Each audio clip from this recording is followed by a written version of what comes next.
No, they're here now. Well, good morning. Yes. Thank you to all my friends from the House and the Senate and the private sector for joining me here today. I'm Congressman Steve Daines from Montana.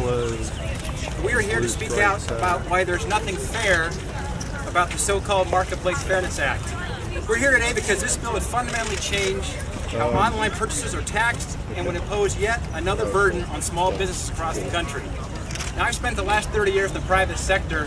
One thing I know that Washington, D.C. does very well, and that is tax. And we're here to stop another tax on small businesses.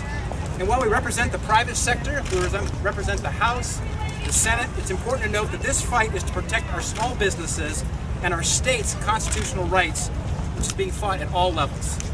Before we begin, I want to take a moment and applaud Montana's Attorney General, Tim Fox, for recently spearheading a bipartisan, multi-state coalition with Oregon and Alaska's Attorney Generals to formally investigate the constitutionality of the Marketplace Fairness Act and the harms it would bring not only to small businesses in my home state, Montana, but across the nation. Because this bill doesn't just hurt no sales tax states like Montana, it hurts small businesses in every state, burdening businesses that depend on internet sales, with added costs, more paperwork, more regulations. I've heard from Montana small business owners who are deeply concerned about what this bill means for them and how this will affect their ability to remain profitable. I'm concerned too.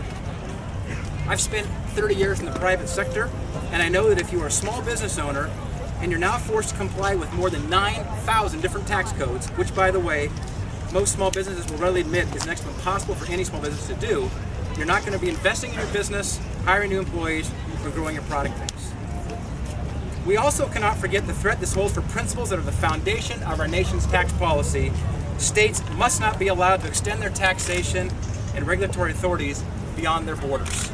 The internet tax would do away with the physical presence standard, which dictates that the state can only require business to collect its sales tax that is physically present within its boundaries. We must remain steadfast defenders of our Constitution and the rights that the states hold. I would ask my colleagues in the House to remember that this is the people's House, where we are here to represent our districts and our states and do what is best for them and not what is best for Washington, D.C. Let me be clear, the so-called Marketplace Fairness Act is a job-killing tax hike that hurts American small businesses and hurts American consumers. And I promise that I, with the help of my colleagues here today, will remain committed and united in the fight against this legislation. I'd like now to turn things over to Phil Bond, the Executive Director of the